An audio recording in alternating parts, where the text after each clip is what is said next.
But what's going on, everybody? I'm Mark. I work in television. I've been working in television for 6 years now. I work for a company called Gray TV. They are a multimedia conglomerate. They own a bunch of stations across the country, and I'm a supervisor, a baby supervisor. I work in the Central Cast Hub. Very fun and interesting. Wow. You would think that. And yes, I will describe what a central cast hub and what master control operators do and what ingest operators do and what a baby supervisor is versus a real supervisor. We'll get into all that. All right. And my name is Marcel Williams. I've worked in television as well. Let's see, maybe like 5-6 years as well. I work at Warner Brothers here in Atlanta. Warner Brothers Discovery is their new name, because Warner Brothers was bought by AT&T last year or a year before. Then they were bought by Discovery Channel. Warner Brothers is going through some things. Right? They're going through some stuff, which is so weird for a huge company to be going through so much that they're going through, or maybe they're not as huge as I thought they were, because they are going through a lot just from the outside. I won't even get into, because I don't want to possibly get in trouble explaining what they're going through on the inside and the things I'm seeing and the people getting laid off and all kinds of crazy stuff. But I work in television. They changed the name of what I'm called. I am a content origination specialist. That is what they call it. However, it is basically just an ingest operator or a master control operator, MCO ingest operator / those two things. I was going to say, your job title sounds fake and made up. It does. And you would think I'd have a camera in my hand. Content origination specialist. Sounds cool, right? But it is, I mean, I'm not saying it's stupid, but it's not what it sounds like. You know what I mean? Right. It's definitely not what it is. I think it's more of a corporate friendly name they came up with. Yeah. Corporate friendly, trying to shape it up corporate in America. Jeez. Yeah. So which, television, that's why we're here, is going through a lot. So there's, the name change is the least of their worries. Right. The industry in itself is the problem. So that's what we're here for to talk about. Yeah. You go first. What do you think? First off, describe how is it working in the industry? How you like it? I actually do enjoy working in this industry a lot. It's challenging and fascinating in so many different areas, and it's very boring in so many others. Unless you do the job, you won't really understand that last part, because if you hear, hey, I work in television, and you just get all excited. Oh, you must meet all the celebrities, and like, no, I don't meet them. Nope. You but could though. You could. We've met some people. We've bumped in. We bumped into Shaq the other day at Turner. Not really bumped into him, but he was there, and I was like, oh, that's Shaq. I really actually wish I could work at your station, because that sounds like dope. Because we had that encounter. It's cool. I ain't gonna hold you. It's pretty cool, because it's as you know, Turner downtown is a big place. Yeah. A little campus, like a little college campus. And they shoot all the TNT sports stuff over there, and Charles and them be over there. The biggest people I see at my station is the news people that work for the newsroom, and they're cool. Don't get me wrong, it's cool. It's cool. Like, I work for a local station I grew up kind of watching, the local CBS station here in Atlanta. That's owned by the company I work for, and happened to be the building I work out of. So you see the news people every now and then. You'll see like a politician or something, but nothing like when we was at Encompass and like you just bump into Stephen A. Smith because the studio is right across the hall from where we worked at. But yeah, working in this industry, it is fun. You learn a lot. You do get a better understanding of like how television works, especially like how money falls and how stations make money, how the company makes money. That is true. Yeah. But it is also a very stressful work environment. It can be. It can be. That's why I don't work in the sun, because those first and second shift. Oh. Yeah, we both work third shift too. We left that part out. We both work third shift. That's very important. We work third shift. Television is 24/7. So yes, it's 24/7 business, and in this business, third shift is the best shift, because you don't have CEOs and managers and supervisors and. Well, I don't know. First shift seems to be at where I work. First shift seems to be where it's at, because you can only even work first shift if you've been there 10, 15 plus years. Wow. Okay, we're gonna have to talk about that, the differences in between the shifts and things like that. But getting back to the point, working in television, it is cool, but it has its trials and tribulations. It does. It does. It does. Especially like learning the master control side, because we both worked at Encompass and did the Ingest side, which Right. is part of the boringest of the television jobs, but it's the most important. Yeah. Because without the Ingest operators, master control operators ain't finna go back there and get content on there. They're not. You probably don't know how to. They're not. Well, it depends, because where I work at, they do both jobs. Yeah, and I just happen to be a nerd and wanted to learn every aspect of my job in order for me to just do it, because I just like learning about TV. So I feel you. Because other than that, I would probably still just be an Ingest operator. And don't get me wrong, more chill. It's more chill, but like that repetitiveness of just doing the same stuff every night gets old really quick. Get old, but I don't mind it. But it does get old. It gets old. It gets old real fast. Like you know, you can't wait for your vacations when you're an Ingest operator. I'll just say that. What was the question? What's it like working in the industry? I like it. Mm-hmm. It's kind of like production in a way. There's a lot of hurry up and wait. You are kind of yes sitting around. Hurry up and wait. Especially Ingest. Well, Master Control too, because you're just sitting there. But Ingest too, you are just sitting there until a show comes down, and then it's like, oh crap, hurry up, let's get this show in. Yeah, especially but it only takes you like, well, yeah, the quick turnaround shows. The easy shows are shows that come down, they don't even air for another day or two. You're like, yeah. Especially if they come down already, like ins and out points are already there. All you're doing is checking them. If you got to scrub through stuff or put in time codes, that show becomes so much more of a nightmare. I have favorite shows that I like to do and shows that I just can't stand to do. So we're going to get into that.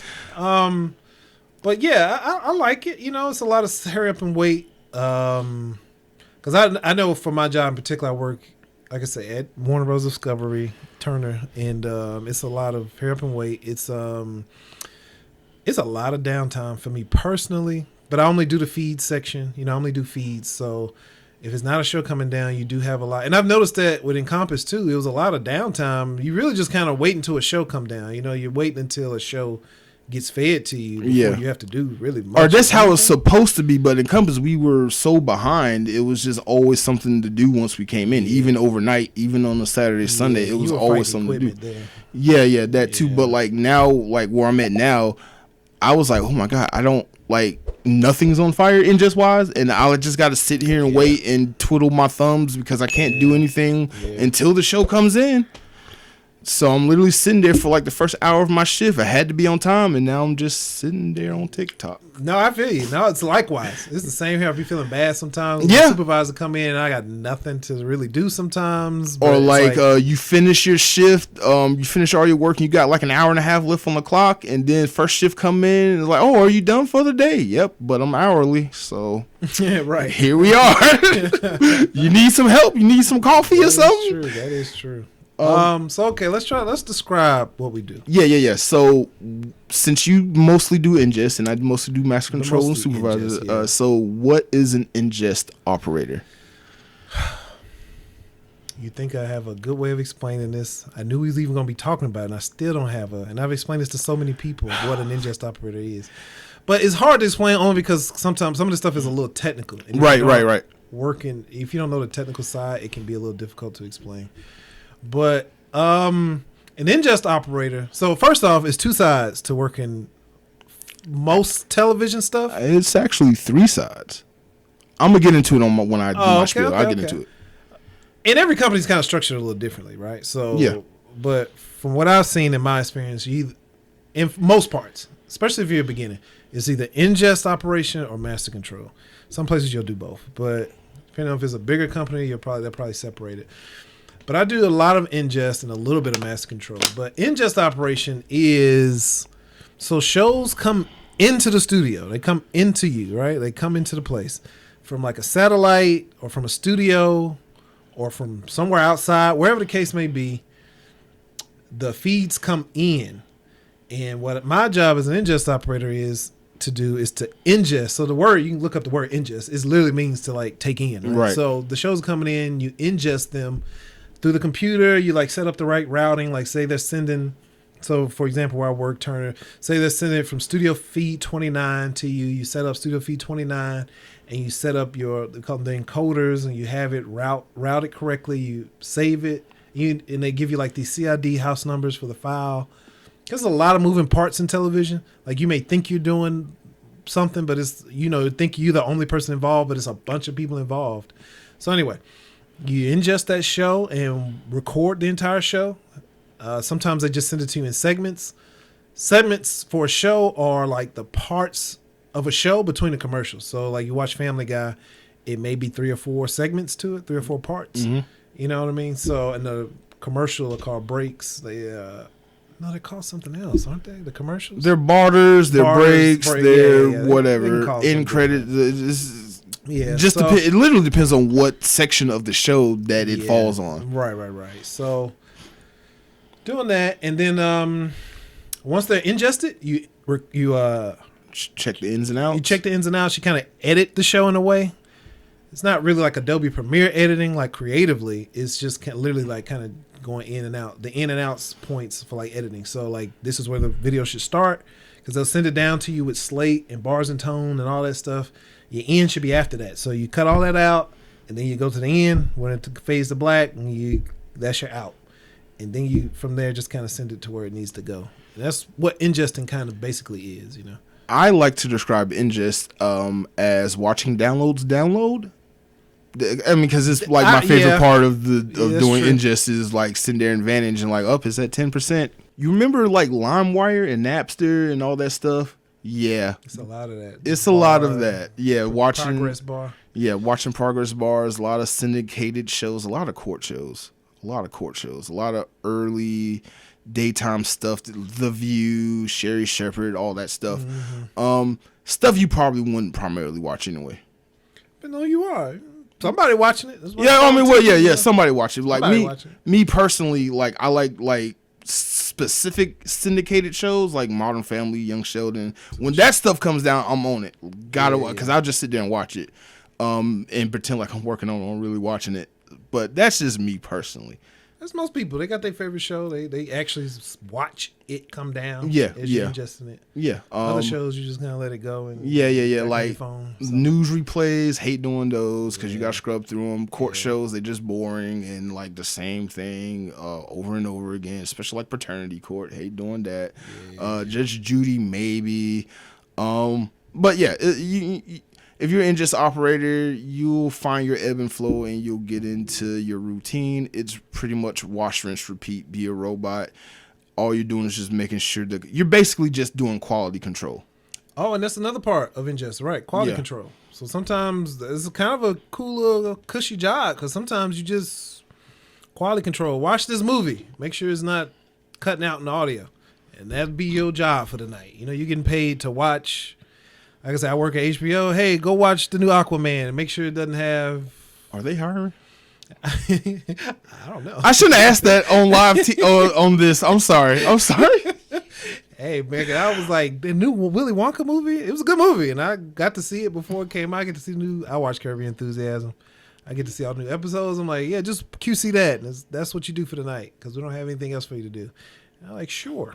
I'll do that. No, seriously, are they hiring? Hey, man, I'm trying to get in there myself fully, Okay, all right. You're right. So QCing is a big part of ingesting. So, yeah. But master control, though, is the other side of it.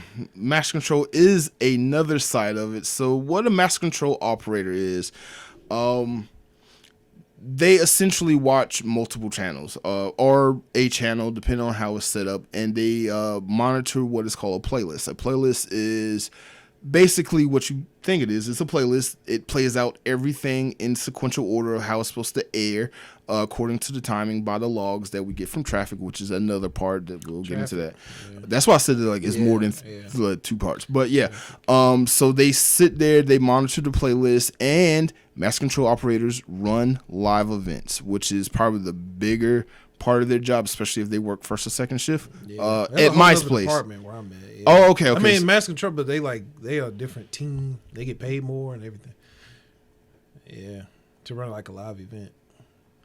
I'm sorry, I didn't mean to have that face. We're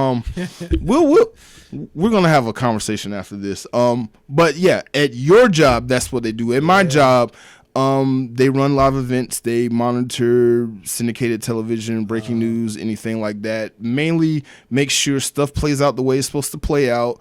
Report what doesn't play out correctly. Definitely let me know when stuff is missing, which is a big job of what the supervisors, baby and big supervisors do. And master control operators make mistakes that I have to either compensate for or take the blame for. I'm just leave it at that. I'm gonna just leave it at that. That's any supervisor. I mean, well, yeah, that's any supervisor. But yeah, so master control operators basically monitor live air, and deal with live events and things like that. And they have to usually. Most of the MCO operators, they just do MCO operations. Some of them go back and forth between that, and just depends on what the role is and what they need to be doing during that shift. And then there's the media coordinators that are responsible for coordinating like specific content, like local produced station content, things like that. Lottery, Dubless. Oh my God, Dubless. Yeah. Oh, I do not miss those. I haven't had to deal with them since leaving Encompass, but yeah. I'm a supervisor, so Yeah, it comes I think up. The supervisors, It just comes up. Yeah. But luckily we have a media coordinator that mainly deals with like commercials and things like that. They are also a supervisor.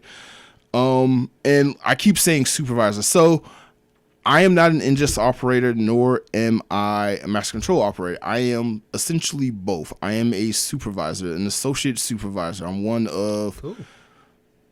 Right. Sounds cool. It's good on a resume, man. It looks good on the resume, yeah. But in practice, it sucks. Because like you're not a real supervisor, but you're also a real supervisor. So it's blurred lines. I'm in the I'm in lower management. Oh. So that's that. I think you just beat yourself up, man. Sound good to me.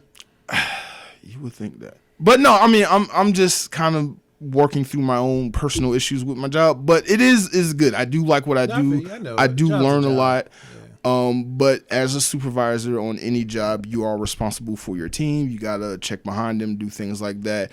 A big part of what I do is really just filling in the holes on my shift. Like if we need an extra MCO operator somewhere because somebody called out, that's where I go fill in at. We need help on Ingest, I just jump in and do that. I go check behind the MCO operators, make sure all the hard starts are set, make sure the playlists are timed out correctly, make sure network hits on time because every station network has to hit either 2 seconds off or 2 seconds before. It's always something. Missing material and just managing the shift's workload and getting everything ready for the next shift. At my station, our third shift is set up to be the cleanup crew where our whole shift, Ingest and MCO, come in and just make everything good for first and second shifts so they can come in and focus on the live events and things like that and wash, rinse, repeat. And then, like I said, there's traffic. The people who program the playlist, they make a lot of money. They make so much more money than the MCO operators and supervisors, but they don't even work in our own building. They somewhere else off site, and they work with the station managers and the content managers, and they build out the playlist, what's going to air, the programming that's going to air on a particular station. Oh, okay. So that's what they're responsible for. And then there's the engineering side of what we do. Whenever something can't come in through Ingest or through Vantage or Morpheus or whatever system you're using, your playlist won't time out correctly. Something goes black on air. Something always goes black on air. Something wrong playing on air. You call your engineer. Yeah. And they do a lot. They do a lot, especially television, because there's always something. Yeah, it's always something. And like I used to think, like, because at the Compass we had the issues we had at Encompass. Do not recommend you work at Encompass. I will be very clear and open about saying that. Screw that place. I concur. I like Warner Brothers. Warner Brothers Discovery, Turner, whatever it is. I like them. They're cool. They're not perfect, but they are cool. They get it, and they're nice. They're good. Yeah, I also Compass do not. Despite the fact that I'm wearing a shirt today, I just did nostalgia for the fact that we both here talking about television. But yeah, I wish you told me this theme before I got here. I would have worn my A&F shirt or something. We would have. All right, whatever. But I love working for great TV. It is not like Encompass. Yeah, they're a great company. Encompass, I don't understand. I'm okay with talking crap about Encompass because it ain't like they're gonna hire me or you ever again. We're so blacklisted from there. I'm black. We both blacklisted in that place. And it's not even the stuff we did. They just terrible people there. Not a fan. And it's not everybody. It's really just the people that's running that place. Yeah, it's the management. The people there will keep you coming back. Yeah, in the paycheck. But But the management, the way they run the company, man, they are disrespectful to people, to the employees. They do not care. It's literally, I feel like if you work in television, I feel like it's the starting ground for you, for people like starting in television in Atlanta. Yeah. I feel like with everybody that I've met, because like working in TV, it's a small world. It is a type small of thing. Yeah. Even people who have worked in media companies out of state, they know about Encompass here in Atlanta. Oh yeah, it's that bad. Or they know about Crawford, which was what it was. Crawford was better. Yeah, I heard it was really good actually. But once he sold it, yeah. Downhill. Everybody at Turner, I think, has started at Encompass, and nobody has a good story to tell. Nobody about Encompass. Nobody. It was pretty bad. It's bad. Like I told you, like how I felt like that first month once I got the Gray TV or Meredith, what it was at the time, and just the drastic difference in like how they ran it. They had just having their stuff together. And like coming in and nothing being on fire and it's just business as usual. Yeah. That was like I was like, how do you can run a TV station efficiently? Yeah. Wow. I was a little shocked myself, man. I'm like, why is CBS over in Encompass right now? They don't know. If they knew how bad the company really was, they just have a good sales team. Encompass got a good sales team. They do. The fact that people still are signing up to work for Encompass, not work for them, but to do their business with, yeah. They have a good sales team over there. They got one hell of a sales team. Yeah. If we know, I know they know how bad Encompass is, and y'all still trusted these people to put y'all content on air. What in the world? But anyway, because we run CBS stations at my station, and I'm like. Yeah. Every one of those stations runs better than the entire hub thing at Encompass for CBS, and I don't understand it. And we're just doing secondary markets, not even the main markets. That's so crazy. But yeah, that's what we do. I know that was long, boring, and drawn out, but that's what we do. We work in television, mass control operation, and ingest. Keywords enough. Got it? Yeah, I think we got it. All right, cool. I hope so. But yeah, man. So working in television is. I remember my first interview with Encompass before I actually worked there. It was 2 years or something, like more than that. Years for my first interview back when Encompass was actually a decent place to work. I remember interviewing, and I remember the question that did not get me the job. Oh, I don't know for a fact, but I just feel like this was the question that did not get me the job because he asked, and I didn't have a good answer to give him, and. This leads into our next subject because he was like, hey, so I look at your resume. And I know, even though you called me into this interview, you about to ask me this question. But he's like, I see your resume and it's got a lot of creative work on it. Like, so you like doing camera stuff. You like working on film sets and stuff like that. But, we don't do that here. We're very, like, technical. Like this is not the creative side of television. It's very 1, 2, 3 ABC here. Right. I was like, oh, okay. Well, hey, man. You're paying, ain't you? I can do it, but it's not what I told him, but essentially my face and my demeanor kind of gave that answer. So let's lead into our next part of this, that like, if you think working in television is going to be like a cakewalk or like it is on a film set, that's not the case. No. Television is not like that. No. Or what we do, because what we do in television is technically broadcasting. Broadcast, yeah. So we do broadcasting. We are responsible for taking in content and putting it on air. We're not responsible for creating content. That's the production side of things. Right. And that's production. Yeah. And a lot of people don't understand that when you just generically say you work in television, they're gonna automatically think the production side of it and not the broadcasting side of it. Yeah. Because it is a small, like we said earlier, it's a small world. If you don't work in television, it's kind of hard describing sometimes things you do. And there's not a lot of television stations out there. It is not. It's not. So you kind of mess up at one company, it kind of rolls with you to the next. So yeah, it's a small world. It is a small world, and it's a very technical field. Not like hard technical, but like if you don't know, you don't know, and if you know, kind of deal. Right. It is kind of technical. So if you ain't worked in it in television, you wouldn't know some of the things that happen in television. I agree to that, but I also want to say, with as technical as it is not hard to learn. Yeah, that's what I'm saying. It's not hard. It's like one of them things you either just know because you know it, or you don't because you don't. You know? I will say you definitely need to be interested in like learning boring technical stuff, engineering stuff, monitoring stuff, QA stuff. Like, you just got to be into that stuff and luckily we both are cameramen. We both did all that. So this was just fascinating. And I think I told you this like a while ago. Like, TV is technically like my first hobby, like growing up as a kid or whatever. So a lot of people, yeah. So going in and learning how commercials work and learning about time delays and time dilation with uploading and downloading things and like sending signals to satellites and it going up and then coming back down. The difference between interface and progressive and stupid stuff. I love that stuff.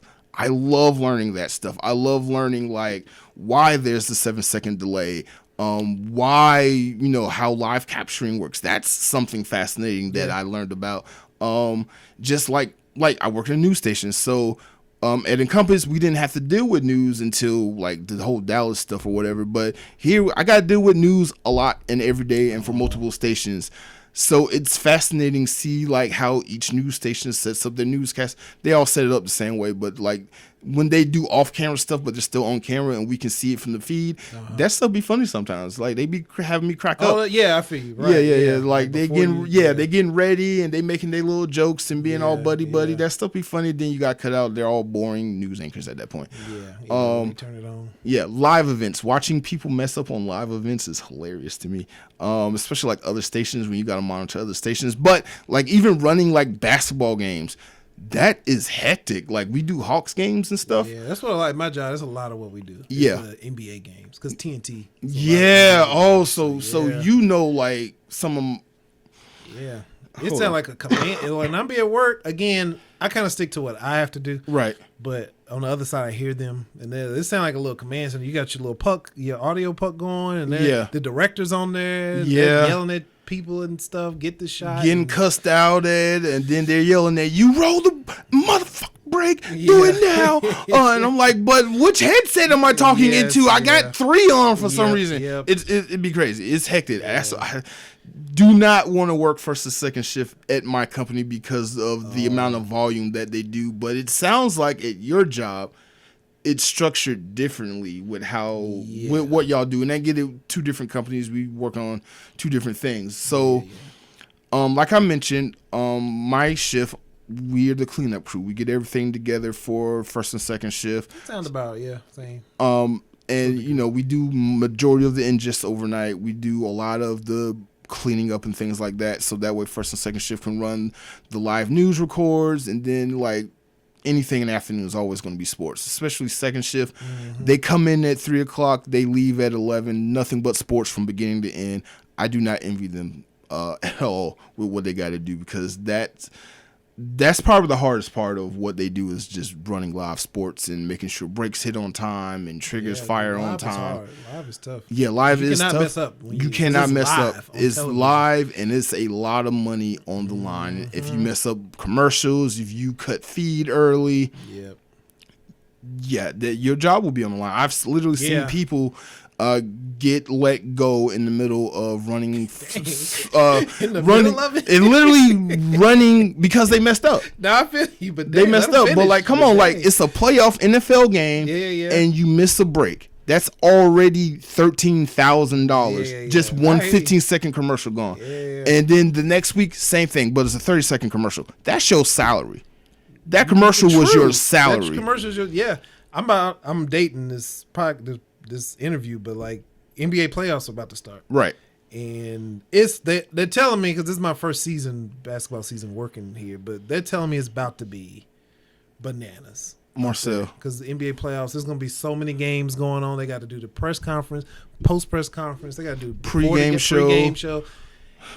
And not to get into the semantics of the job, but I don't know how that's going to work, because again, I'm not here to badmouth Warner Bros. I like the company, they cool, right?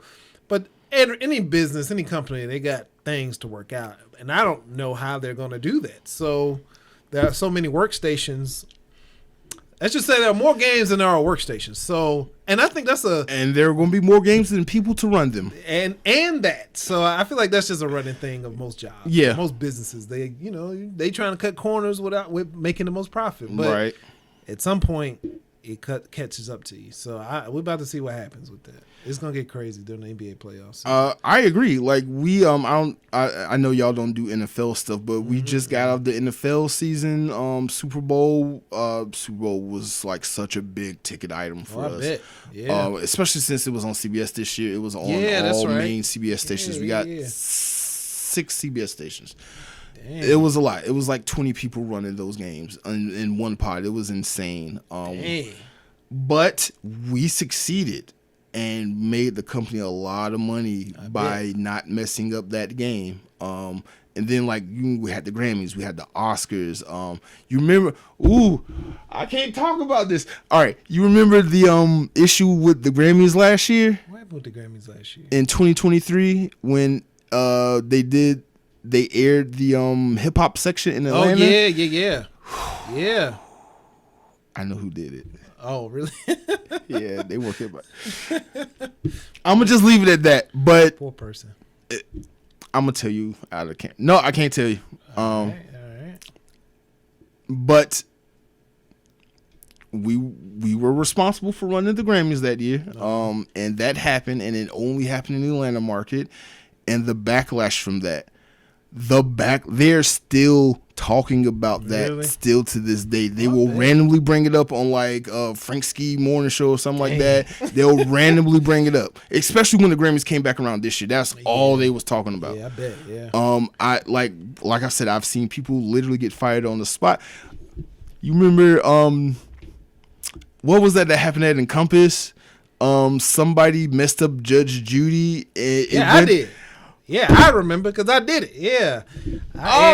Okay. I aired the wrong first half of Judge Judy. Was a whole completely episode of the second half of Judge Judy.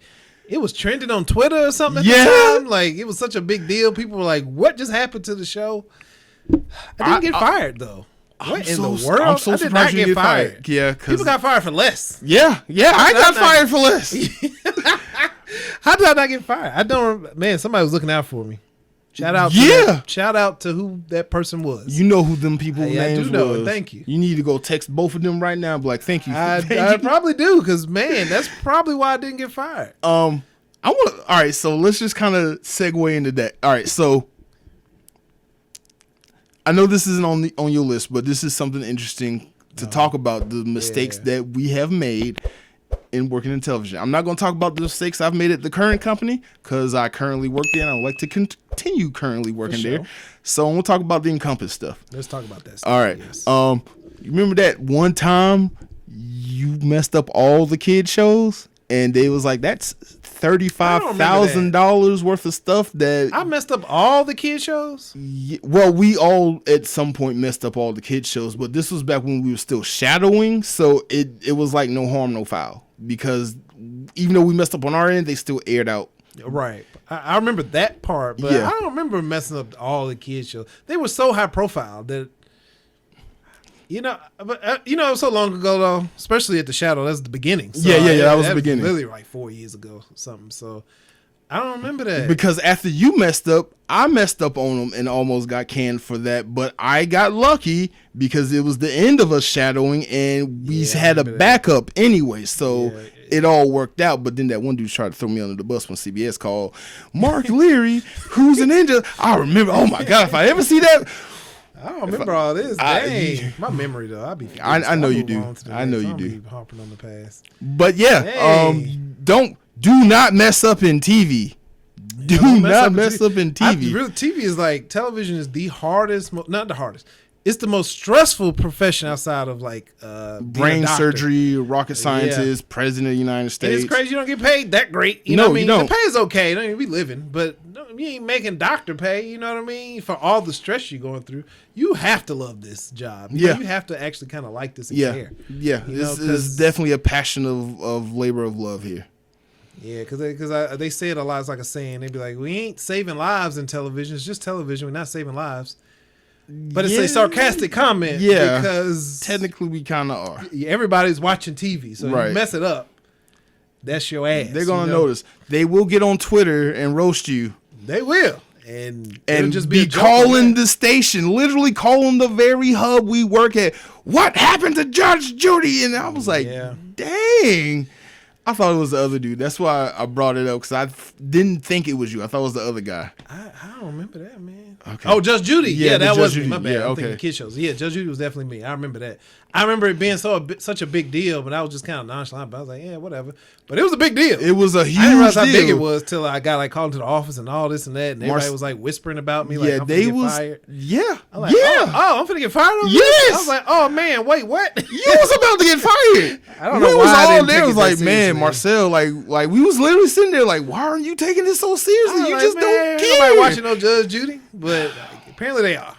So anyway, somebody was watching Judge Judy. I don't know why I was not taking it that seriously for some reason. I guess because I seen people were not getting fired for less, and I don't know why I wasn't taking it seriously. But it was a big deal though. It was a big mess. It was a big deal. Yeah, for sure. Don't mess up in TV, and do not mess up commercials. Yeah, don't mess up commercials. That's where the money is. That's definitely how the stations make their money. Yeah, that's true. And them commercials, like some of them may be like $1,000. Most of them is like 10,000 plus or higher. The one reason why I love working in television, because even though it is corporate, it's lax corporate for the most part. It is lax corporate until you mess up. But until you mess up. But like, usually there's no dress code. You can walk in and just kind of be relaxed.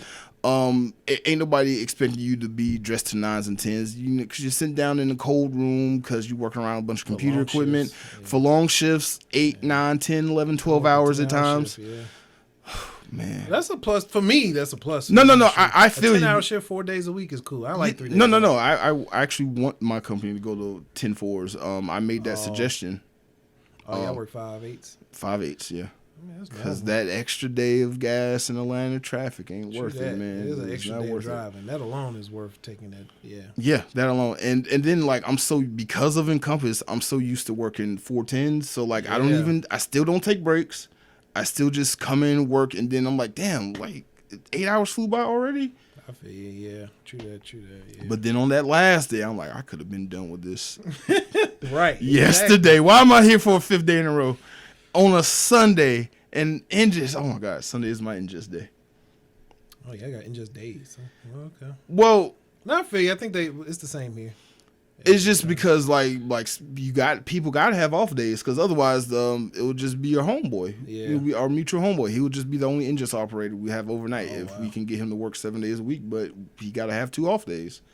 So I got one of them days where I gotta do Ingest, and the other dude got the day he gotta do Ingest. Okay. Let's move on. Yeah, let's move on. What do you think about television, the industry? Like, do you think it's kind of, what do you think of the state of it? Of television. So I know where you're getting at. You're basically asking me, is television dying in so many words? It is. It is dying, but it's also evolving. Correct. That's a good way of good segue on that. Yeah. Good point on that. Yeah, it is dying, but it is changing at the same time. Right. So it's not like dead. But TV as you once know it, like 70s, 60s, 70s, 80s, 90s, where 8 o'clock everyone's watching TGIF or everybody's watching must-see TV, primetime television, local news. I don't know if you notice this now, but a lot of networks are doing either wall-to-wall news coverage, or they're doing more live local events, covering more live sports, collegiate things and high school things. Television is moving more towards the live stuff and trying to get away from syndication. Get away from syndication. Yes. Okay, I feel you. Right. So there's one way how it's changing. 2, streaming is forcing television to change. That's what it's evolving into. Yeah. And it requires less people, especially with AI. Getting back to what you're saying, television dying. It is changing. It's evolving. Streaming and the internet is forcing television to change. Streaming is forcing television to change more than just the internet itself forced television to change, if that makes sense. Yeah. Because streaming is competing with television in that sense. A lot They're of fighting with themselves. Yeah, they're fighting with themselves. You notice like every media company got a streaming app now. Every media company's Most of them. getting their licenses back from other stations and other Yeah. streaming services to just exclusively have their content on their streaming app. Basically, streaming is becoming television, and television is just becoming something different. And like you said, automation, especially on the broadcasting side, automation is where they're going. They're trying to alleviate having master control operators and ingest operators. Yes, they are. They're trying to make it to where one person come in and ingest and watch 17 streams at one time. They are. And Yep. that's kind of why I took the position when I got the promotion, because I know I would be safe once that comes around, because you got like maybe less than 10 years before this really happens. It's around the corner. It's around the corner. The writing's on the wall. It is. Like, especially it is. for where I work at, the writing is on the wall. And if I can get a little more technical into this, so like there's certain softwares that we have to use doing like MCO stuff. Like there's Morpheus, there's Crispin, there's ITX. There's a lot of different systems that we use to monitor and operate television. And like you said, the more the more high tech these softwares are with the advent of AI, things like that, automation, the less manpower you need behind the scenes working these softwares and monitoring these softwares. Right. Like I work overnight. There have been times where I've run 7, 8, 9 streams by myself. Dang. Just because we didn't have the manpower, somebody called out, whatever. But I was able to do that many streams because the automation makes it easier. There's alarms for when something goes wrong. Usually there's alarms. You still have to watch it because anything can happen to playlists. Anything can happen, right. Playlists jump and advance themselves all the time. Triggers don't fire, hard hits don't go off when they're supposed to. Network could come up early, come up late, could whatever. Breaking news. Oh my God, breaking news. Luckily, breaking news don't happen that enough overnight like that, and we're in a new era, so we don't get breaking news every day like we used to, say 4 years ago. Man, that 4 years at Encompass was a weird 4 years. Every day breaking news. But yeah. It's changing both internally and externally in the long run. Like I said, TV is basically just going to be live events and news pretty much soon. And sporting events. But they probably getting away from that too. I think that's going to change too. I think sporting events are the only thing saving TV, really. Well, I think it's probably the biggest anchor for television. And even though I said the old way of TV is dying, what I have noticed, and something completely new that I can talk about now, television is niching down. They are. If that makes sense. So like free over-the-air television, because of streaming and things like that, is actually making a comeback. Stations are now trying to get programming together to just focus on like niche markets. Like there's my company has a new station called 360 Network. It's basically free TV, free Black people TV, if that makes sense. It's like Central TV or BET, but over the air and for free. They have Outlaw TV, something that baby boomers will like and stuff like that. So they're taking all those .1, .2 channels that we inherited from the analog digital conversion and making those actual stations instead of just like QVC stations or whatever, and using those to market to niche audiences, if that makes sense. No, that makes sense. I saw that in Compass when we were working there. I didn't realize how many stations there were. But There's a lot. Little niche stations. Yeah. And then the good thing about like those little niche stations is that a long time ago, like local television stations were in charge of their programming. Now it's the corporation that owns those stations. But those .1, .2 station channels, those are allowing local stations to take back the airwaves and put out their own programming, their own special programming that they make in-house and can air it to people and to their media market. So I think that's going to be good. It's going to be good, but it's not going to be the same like how TV was, where everybody's watching at this time. Yeah, I mean, I agree with you. I actually don't have anything to add to that. You covered it pretty well. I feel the same way, man. Television's changing. It's dying, but it's evolving into something new. it's just not going to be what we thought it was going to be. It's not going to be what we knew it to be. Right. You know? But the people are going to always consume content, though. People love television. So, Yeah. it's not dying. It's just changing. You know, it's not what you thought it was going to be. Yeah. What you knew it to be. But, so if you want to think of it like this, if you want to watch something new and current, you're going to have to pay for that. But if it's been out for 10, 20, 30, 40, 50 years, you can watch it over there. That's a good way of looking at it, too. I feel you on that. Yeah. I hear you. But like, again, I hate to say this, but like streaming services, especially if you got more than one or two, especially got YouTube TV, you might as well just pay for cable at this point. Or you are basically paying what you would pay if you had cable. Yeah, that's true. That is true. Yeah, a lot of people forget, but weren't we classified as essential workers?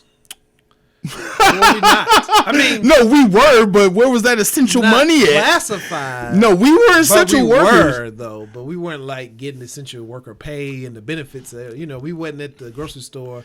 Thank you, television workers. It was just nurses and. Yeah, it was just nurses and police officers and ambulances. Went home to watch TV. Yeah. Would you recommend a newbie to this industry? And two-part question: How does someone get started in this industry? That second part is actually going to be a little weird to answer, but to the first part, would I recommend someone in this industry? If you have the patience and the drive to want to learn this stuff, yeah, by all means, because you're going to make money. You're definitely going to make money. But you definitely gonna have a secure job as long as you don't mess up. I wouldn't go. No, finish. My bad. No, go ahead. I think the opposite. I think right now is not a good time to be working in television because you will not have a secure job. Like they don't even know what they're doing right now. I'm looking at it in terms that you're going in there knowing that television is dying, and you're going to find a way to make it a secure job. In that sense, I guess there's that no makes way sense. because the companies themselves don't even know. It is not secure.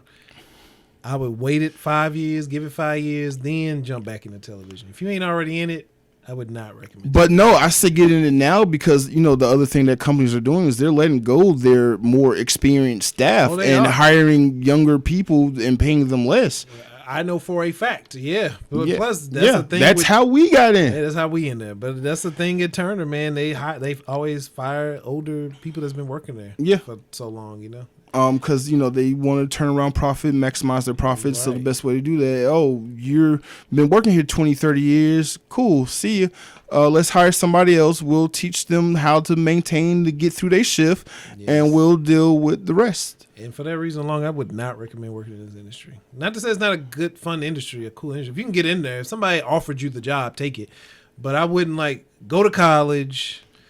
Intern and all that. I wouldn't go that route. Do not go to college for this. Yeah. You do not need to go to college for this. I kid you not. Learn video production. Just learn how the basics of editing and audio. Use that as your bar of entry to get in. But see, that's the trick though, because there's no way to too. learn this stuff. That's true too. Nobody really knows what an ingest operator is. Even if you go to school for television, they're gonna teach you other stuff. They're not gonna teach you ingest operation. Or mask. I mean, they might. Depending, every school's different. But I know I didn't learn it. I learned the classic stuff, like putting together a package, stuff. Stuff that you don't even do make sense in today's media markets and how to do television and stuff now. It depends on your market, but that's true. It depends, but I don't know. I would not recommend it. The industry is very sketchy right now. Yeah, but like the second part of that question is how do you get in? That's actually a bigger issue because it's a lot of nepotism. It's a lot of you gotta know nepotism. You gotta know somebody in order to get in. You do, but once you're in and you work for a company and you need to go to another company, it's easy to get hired once you're in the inside. It's a small world, so it is easy to move around. But again, people don't tend to move in these positions too often. They tend to get in somewhere and stay there till they retire. Right. The jobs are, for the most part, low stress. For the most part. There are very stressful times, but if you know your stuff, you get through it. Right. And you live to see another day. Right. But, I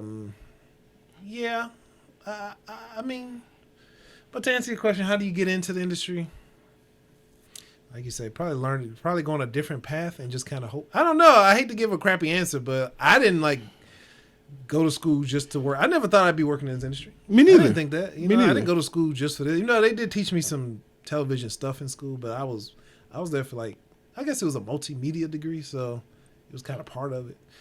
But I don't know. How would you get in this? Nepotism, like your mom and daddy work there and they get you in? That's really kind of... Yeah. I've been I've been applying to Turner since I graduated college years ago and ain't even got an interview. I don't even know how I'm in there now. Like it's hard to say how you get in. Minus nepotism, obviously you have to work your way up. Okay, the real facts are you work your way up. Right. Intern at like smaller local stations. Don't forget temp agencies. They can help you get into. Temp agencies, yes. That's what helped me twice, actually. That's what helped me get in at a Compass and Turner. But, yeah, so just start at a smaller local station, smaller markets, and then you work your way up to bigger places, Like I suggest the more easy route and just know somebody. That's a way, too. I kid you not. That's how I got in Compass. Yeah, I knew you. You, like, go apply.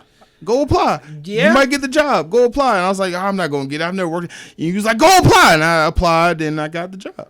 There you go. It's not, because the job ain't hard. It's not. It's just hard getting in the door. Yeah. That's the only part, because everybody, like I said, they hold that position. They don't really get out. Yeah. You gave me a really glowing recommendation and my resume helped with the rest.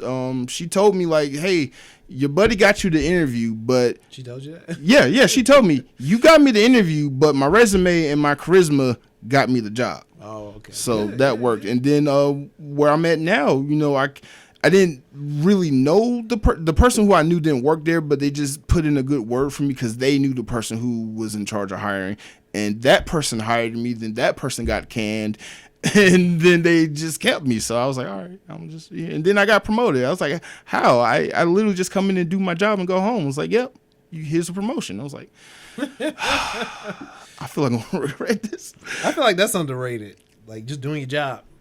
Like that's underrated. No, it is underrated because like you can get in this industry and once you get comfortable and you learn how to create your downtime and you get to be that operator, then they'll see, oh, you spend most of your time on your phone. You're on TikTok. You're doing this. You're doing that. You don't mess up and make mistakes, but like you're also not into your job. I just came in, did my job, and went home because I got other stuff to do. Okay. And I swear to God, like I thought I was doing the bare minimum. Like I'm gonna just give it 75%. That 75% was 125% compared to everybody else. Right. And I'm like, how? I'm just sitting here doing Ingest and just having fun learning this stuff. Here's a promotion. That's all it takes sometimes. Yeah. Especially when you're surrounded by people doing D level work. If you're a C, you look like an A. I swear to God, I was just matching the energy of everybody else around me. I was literally just matching the energy of everybody else around me. It was a trap. Maybe they didn't want that. I think that's what it was. Yeah. I honestly think that's what it was. Because I'm like, what? Because nobody wanted that position. Everybody that accepted the position did not want it. So it was a setup. It was a setup. You fell for it. But thank you for watching the Content Bebop. Yep, appreciate it, everybody. I'm Mark. This is the host, Marcel the Magnificent. Marcel the Magnificent, making Marcel. I appreciate y'all watching. Hopefully we didn't turn y'all off to television. Television's pretty good. It's a good industry to work in.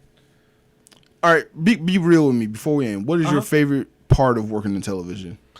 I like all the downtime and managing your... I like the hurry up and go aspect of it. Hurry up and wait aspect of it. I like that I can come in, not do anything for a few hours, and have to really bust it for 30 minutes to do this one show, and then go back to it. It allows me to honestly just do other things, like this kind of, whatever the case may be, even though we're not at work right now, but I could do other things. Right. Regardless of what that may be.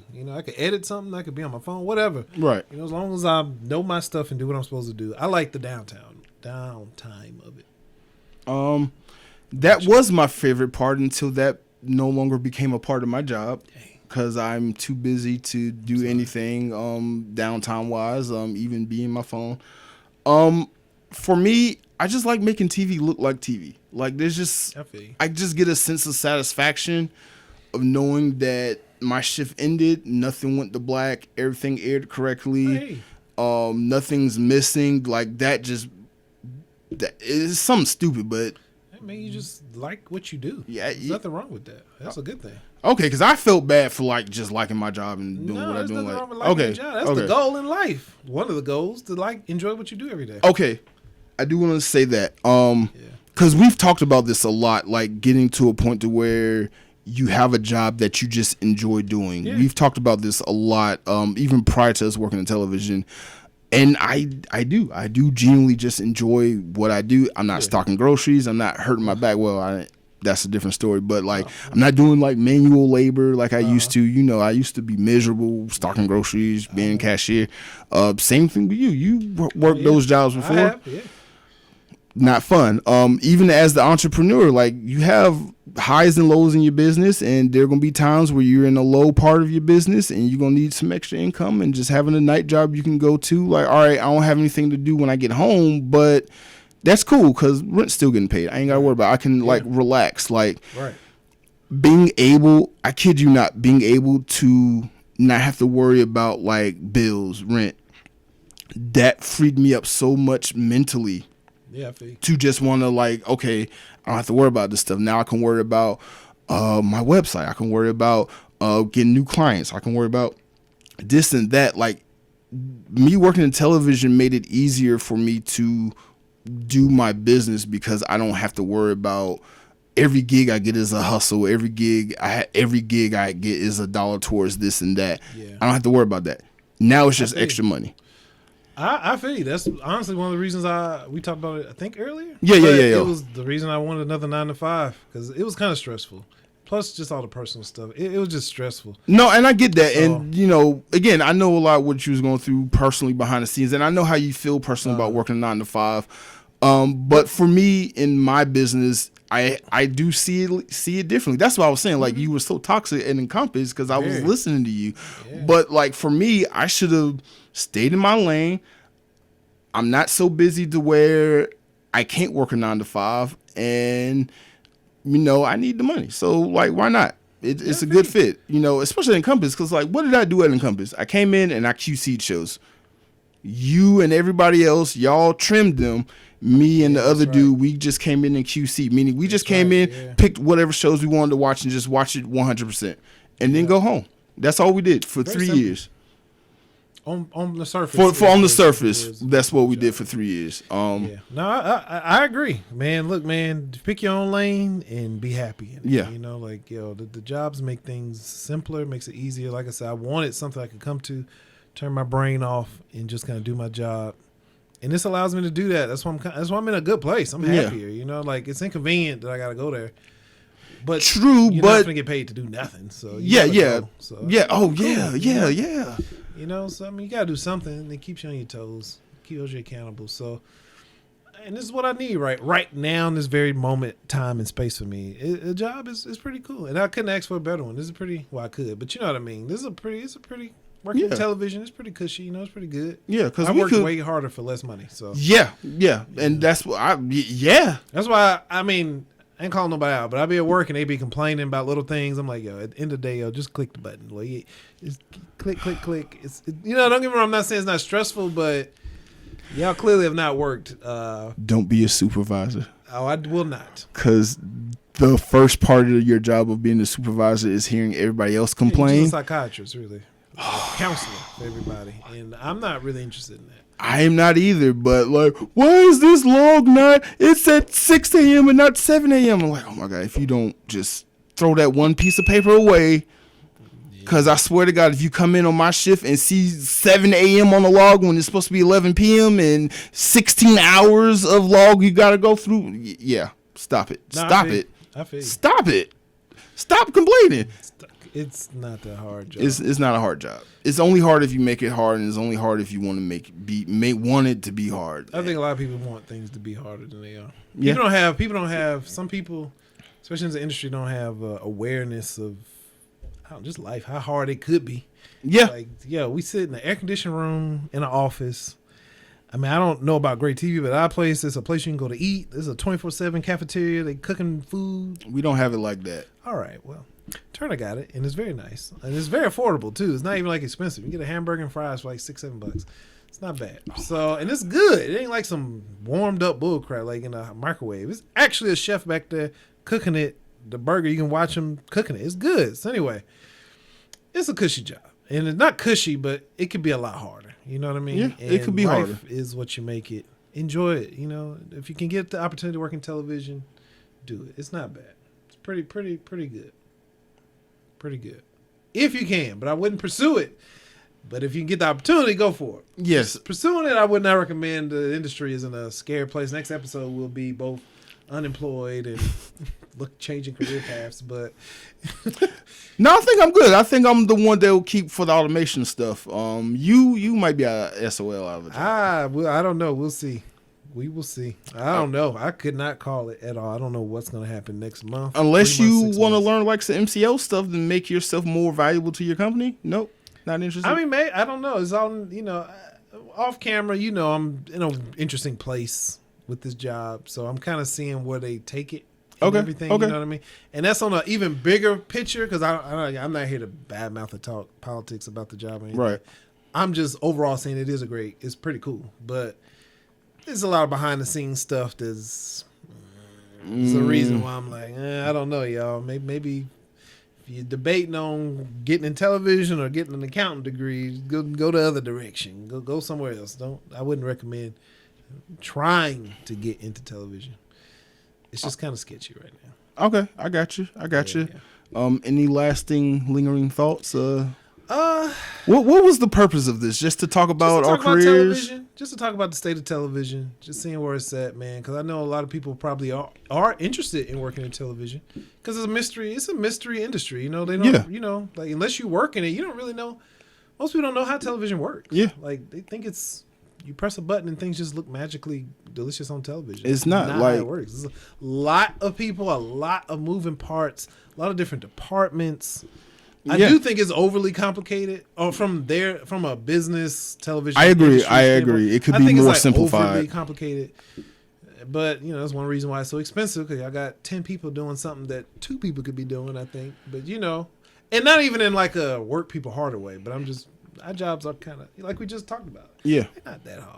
It's not. Well, whatever. But it's only as hard as you make it. And I think the hardest part of my job is just dealing with your coworkers and just getting in the car and getting there on time. That's honestly the hardest part. Just getting in the car and being on time. We both work now. I didn't realize how close that place was to me. We were around the corner from each other. Literally could walk to Great TV. From Turner, which I had to do the other day, but walk that distance. But anyway. But driving downtown at any time in Atlanta is. Man, you never know. It took me over an hour the other day. Why is it 20 minutes away? Why is it at 11:30 at night at exit 250 on 75 going north? No matter what day it is. I thought it was 8 o'clock when I go in. I'm like, why is there like a 20-minute wait every single time I get off this exit? I used to think I could just leave 30 minutes early and be okay. No, I'm having to like. Atlanta is an hour away from Atlanta. These are facts. I have to Google Map it every night now. Me too. As soon as I get on 75, alternate route. God damn it. All right. Let me just go ahead and go the long way. Man. Thank you for joining us. Thanks for joining us on the Content Bebop. I appreciate y'all, man, for joining in and tuning in with us. It's been another exciting episode about us working in television. If you guys like to hear more about television, let us know in the comments below because I don't think there's a lot of information on working. It's really not. It's really not. Because you told me, hey, you should go look up what we're gonna do, and I found one little video. I was like, this. Yeah, it's not a lot of, it's like really old videos. Oh yeah. Old videos about television that don't even really apply anymore. Yeah, but anyway, hope you enjoyed it. Catch you on the next episode. Peace.